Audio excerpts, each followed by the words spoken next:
5 सालों में अगले इंडिया दुनिया की तीसरी बड़ी इकॉनमी बनने जा रहा है और डेफिनेटली मुझे लगता है 5 साल बहुत ज़्यादा है, जल्दी ही बन जाएगा क्योंकि जितनी तेज़ी से वो ग्रो कर रहे हैं। अब देखें वहाँ पे ज़्यादा से ज़्यादा इंडस्ट्रीज़ लग रही हैं, वो अपने होम मतलब मेड इन इंडिया प्रोजेक्ट है ना उसको बूम कर रहे हैं, उसको बूस्ट कर रहे हैं। और कह रही हूँ कि अफसोस के साथ कहना पड़ रहा है कि वो असल में ना ये जो हमारे लोग हैं ना, सियासी लोग, ये अपना मफाद देखते हैं, मुल्की मफाद नहीं देखते। और अगर हम बात करें इंडिया की तो इंडिया अपने मुल्की मफाद को पहले रखता है, ज़ाती मफाद बाद में रखता है। अब आप कंपैरिजन करें नरेंद्र मोदी की कितनी प्रॉपर्टीज़ हैं और यहाँ पर हमारे प्राइम मिनिस्टर जो एक्स रह चुके हैं शहबाज शरीफ तो अभी है ना, नवाज शरीफ की आप प्रॉपर्टियाँ 21 मुल्कों में अपनी प्रॉपर्टी रखी हुई है उन लोगों ने। 21 मुल्क मतलब कहने की बात है, मतलब आप देख सकते हैं। अच्छा 21 मुल्कों में से किसी एक मुल्क की भी प्रॉपर्टी बेच दें, इस मुल्क के हालात बेहतर हो जाए करेगा। अब रिसेंटली बयान आया है कि मोदी कहता है कि वो हेल्प करेगा या फाइनेंशियली कोई सपोर्ट करना चाहता है, तो हाँ, हमें तो जाना चाहिए उस तरफ क्योंकि हमें सपोर्ट की ज़रूरत है। लेकिन सपोर्ट भी क्या करें, आगे यहाँ पे करप्शन में सारे पैसे निकल जाते हैं। इवन के इंडिया के जो रॉ एजेंसी है उनके भी चीफ ने इसी तरह की स्टेटमेंट दी है कि सुनने में आ रहा है कि 2023 के आखिर तक जो है इंडिया के प्राइम मिनिस्टर पाकिस्तान को बेल आउट पैकेज देने जा रहे हैं। बहुत सारी खबरें इंडिया की तरफ से आ रही हैं। आपको पता है कि जब जितने भी ममालिक पर आज तक बुरा वक्त आया है, इंडिया ने हमेशा उनकी बढ़ चढ़ कर मदद की है, चाहे वो श्रीलंका हो, अफगानिस्तान हो, तुर्की हो। मैं ठीक, आप कैसे हो? शुक्र अल्लाह पाक का। आपका नाम? सनामजद। सनाम, अगर मैं बात करता हूँ इंडिया पाकिस्तान की, मुझे बताइए क्या इंडिया पाकिस्तान के आने वाले वक्तों में ताल्लुकात बेहतर हो सकेंगे? इंडिया की तरफ से तो बहुत अच्छी कोशिश की जा रही है, लेकिन अगर पाकिस्तान की गवर्नमेंट की बात करें, पाकिस्तान के सियासतदानों की बात करें तो मुझे नहीं लगता इनका कोई अपना मूड है। अभी इंडिया की एक RSS की जमात के लीडर ने हमें ऑफ़र किया है कि वो पाकिस्तान को 25 से 50 लाख तक गंदम देकर पाकिस्तान को फूड क्राइसिस से निकाल सकते हैं। इवन के इंडिया के जो रॉ एजेंसी है उनके भी चीफ ने इसी तरह की स्टेटमेंट दी है कि सुनने में आ रहा है कि इसके आखिर तक जो है इंडिया के प्राइम मिनिस्टर पाकिस्तान को बेल आउट पैकेज देने जा रहे हैं। बहुत सारी खबरें इंडिया की तरफ से आ रही हैं। आपको पता है कि जब जितने भी ममालिक पर आज तक बुरा वक्त आया है, इंडिया ने हमेशा उनकी बढ़ चढ़ कर मदद की है, चाहे वो श्रीलंका हो, अफगानिस्तान हो, तुर्की हो। अभी रिसेंटली तुर्की में आप देखें कि क्या कुछ नहीं हुआ। सबसे पहले वहाँ पे उन लोगों की हेल्प की है। हाँ, लेकिन हम पाकिस्तानी उस चीज़ को एडमिट नहीं करते। हम कहते हैं जी हमारी आर्मी सबसे पहले वहाँ पर गई थी। देखिए बात यह है कि इंडिया की तरफ से तो कोशिशें की जा रही हैं, उनकी तरफ से बहुत सारी स्टेटमेंट सामने आ रही हैं, लेकिन हमारी गवर्नमेंट ना तो उन स्टेटमेंट्स का कोई रिस्पॉन्स दे रही है हमारी गवर्नमेंट ना तो उन स्टेटमेंट्स का कोई रिस्पांस दे रही है और ना ही पाकिस्तान गवर्नमेंट की तरफ से कोई पहल की जा रही है। इवन कि इंडिया की जानिब से बयान सामने आया है कि अगर हम पाकिस्तान की मदद करने को तैयार हैं, पाकिस्तान हमसे बात तो करे, पाकिस्तान हमें कहे तो सही, लेकिन यहाँ की गवर्नमेंट चुप बैठी हुई है। मुझे अफसोस के साथ कहना पड़ रहा है कि जब हमारे यहाँ शरीफ फैमिली को अपने दामाद का पावर प्लांट बनाना होता है तो वो तो इंडिया से मंगवाया जा सकता है, लेकिन पाकिस्तान की आवाम के लिए गंदम नहीं मंगवाई जा रही। तोहफे वगैरह देने हो तो इंडिया को दिए जा सकते हैं, मगर ताल्लुकात बेहतर करने हो तो इंडिया के साथ ताल्लुकात बेहतर नहीं होते। यही बात तो मैं आपको कह रही हूँ कि अफसोस के साथ कहना पड़ रहा है कि वो असल में ना ये जो हमारे लोग हैं ना, सियासी लोग, ये अपना मफाद देखते हैं, मुल्की मफाद नहीं देखते। और अगर हम बात करें इंडिया की तो इंडिया अपने मुल्की मफाद को पहले रखता है, ज़ाती मफाद बाद में रखता है। अब आप कंपैरिजन करें नरेंद्र मोदी की कितनी प्रॉपर्टीज़ हैं और यहाँ पर हमारे प्राइम मिनिस्टर जो एक्स रह चुके हैं शहबाज शरीफ तो अभी है ना, नवाज शरीफ की आप प्रॉपर्टियाँ 21 मुल्कों में अपनी प्रॉपर्टी रखी हुई है उन लोगों ने। 21 मुल्क मतलब कहने की बात है, मतलब आप देख सकते हैं। अच्छा 21 मुल्कों में से किसी एक मुल्क की भी प्रॉपर्टी बेच दें, इस मुल्क के हालात बेहतर हो जाए। इस मुल्क के हालात बेहतर हो जाएंगे। अगर मैं वही बात करूँ तो इंडिया पाकिस्तान की, क्या मुझे लगता है कि पाकिस्तान अगर बैंकरप्ट होने से बचना चाहता है तो वो इंडिया के साथ ताल्लुकात बेहतर कर ले, इंडिया के साथ अपनी ट्रेडिंग वगैरह खोले। आप क्या कहना चाहेंगे, क्या पाकिस्तान अगर इंडिया के साथ ताल्लुकात बेहतर करता है तो बैंकरप्ट होने से बच सकेगा?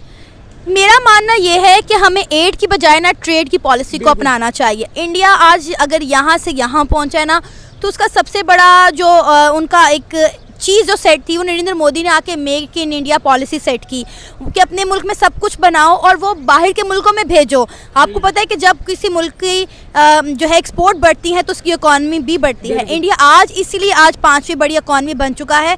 हाँ, अगले 5 साल में तीसरे नंबर पे भी आ जाएगा, उसने कह दिया। डेफिनेटली वो इंडिया के जो है इंडस्ट्रियल मिनिस्टर की तरफ से एक स्टेटमेंट सामने आई है कि 5 सालों में अगले इंडिया दुनिया की तीसरी बड़ी इकॉनमी बनने जा रहा है और डेफिनेटली मुझे लगता है 5 साल बहुत ज़्यादा है, जल्दी ही बन जाएगा क्योंकि जितनी तेज़ी से वो ग्रो कर रहे हैं। अब देखें वहाँ पे ज़्यादा से ज़्यादा इंडस्ट्रीज़ लग रही हैं, वो अपने होम मतलब मेड इन इंडिया प्रोजेक्ट है ना उसको बूम कर रहे हैं, उसको बूस्ट कर रहे हैं। और हम यहाँ पे पाकिस्तान, मेड इन पाकिस्तान की कोई वर्थ ही नहीं है। लोग कहते हैं इससे अच्छा चाइना का माल ले लो। एक तरफ चाइना बढ़ती हुई इकोनॉमी, दूसरी तरफ इंडिया बढ़ती हुई इकोनॉमी, इसमें पाकिस्तान की मुझे कुछ समझ नहीं लग रही। पाकिस्तान को चाहिए इनके साथ में ताल्लुकात बेहतर करे। इकोनॉमी में इसका नाम तो है कम से कम तीसरे नहीं तो चौथे नहीं तो कम से कम 8वें या 10वें नंबर या 15 नंबर पे तो नाम है, जहाँ पे हमारा आज तक नाम कभी आया ही नहीं।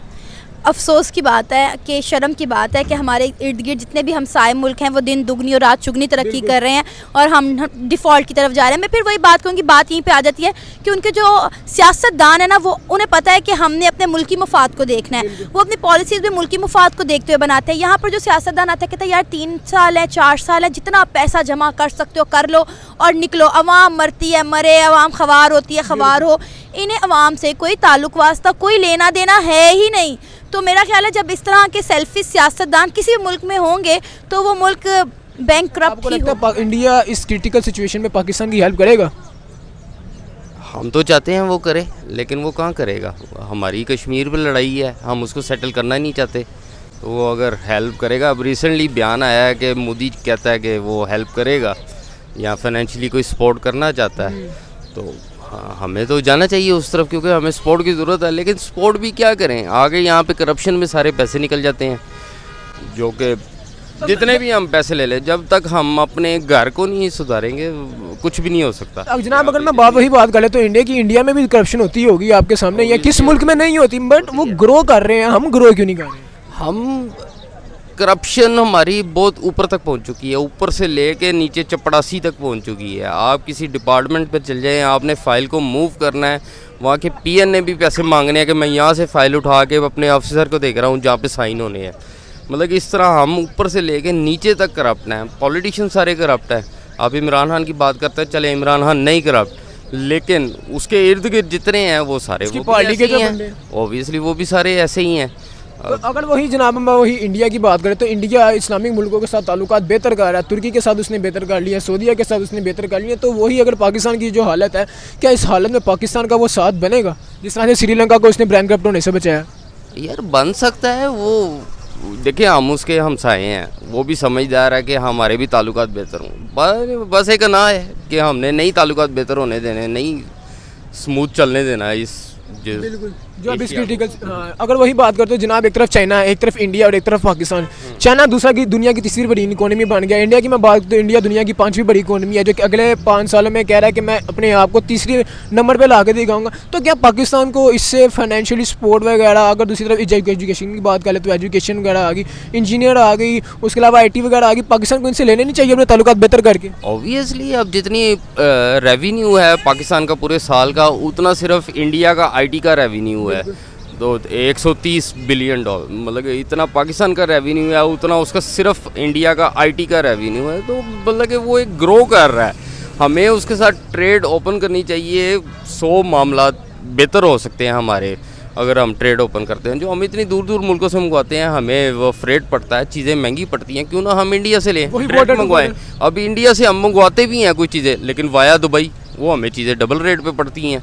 तो समझदारी का तकाजा तो यही है कि हमें ट्रेड ओपन करनी चाहिए, ताल्लुकात बेहतर करने चाहिए। इंडिया, पाकिस्तान, चाइना, इनके साथ ट्रेड ओपन होगी, फ्रेट कम पड़ेंगे, तो ऑब्वियसली हाँ हमारे इधर मुल्क में भी महंगाई कम होगी। मुझे एक बात नहीं समझ लगती, हम कश्मीर बनाएगा पाकिस्तान, कश्मीर बढ़ेगा पाकिस्तान, हमने अपने कश्मीर के लिए किया ही क्या? अगर मैं जम्मू कश्मीर की बात करता हूँ जनाब, जम्मू कश्मीर में लोग ने IT हब बना दिया गया, उधर इंटरनेशनल योगा सेंटर वगैरह बन चुके हैं, उधर की एजुकेशन हमसे बेहतर है, उधर ब्रिज वगैरह बन रहे हैं।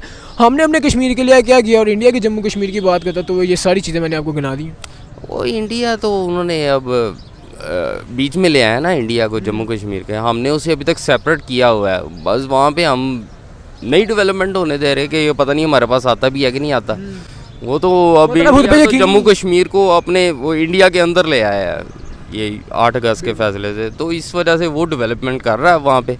जनाब G20 समिट में कश्मीर के अंदर हुआ है इस दफ़ा इंडिया के। अच्छी बात है, करना चाहिए, सपोर्ट कर रहे हैं वो अपने कश्मीरी भाइयों को। लेकिन वहाँ पे भी एक छोटा तबका है। अब मैं UK में पढ़ा हूँ, मेरे कश्मीरी जम्मू कश्मीर के दोस्त थे, वो मतलब कि सपोर्ट करते थे, वो कहते थे इंडिया ठीक है, हमें कोई इशू नहीं है, लेकिन जो सेंट्रल श्रीनगर के कुछ हैं लफंडर कह लें या कोई पीछे उनको कहीं से भी स्पोर्ट होती है, हाँ, श्रीनगर, हाँ, तो वो कुछ एक स्पेसिफिक एरिया है जो एट द एंड आप क्या मैसेज देना चाहेंगे हमारे टॉपिक के लिहाज से जो ऑडियंस आपको देख रही है? इस वक्त ना इंडिया पूरी दुनिया पे छाया हुआ है, तमाम दुनिया इंडिया में आके इन्वेस्ट कर रही है, अपनी बिजनेस इंडस्ट्रीज़ इंडिया में बूस्ट कर रही है। तो मेरा ख्याल है हमारा हमसाया मुल्क है, यहाँ से मेरा ख्याल है कोई 12 से 13 किलोमीटर का फासला, अगर मैं लाहौर में जिस जगह पे खड़ी हूँ यहाँ से ज़्यादा मेरा ख्याल है 60 किलोमीटर बनता है। तो मेरा ख्याल है कि हमें वक्त को ज़ाया किए बगैर इंडिया के साथ ताल्लुकात बेहतर करने चाहिए। अगर पूरी दुनिया जो इंडिया से फ़ायदा उठा रही है तो हमें भी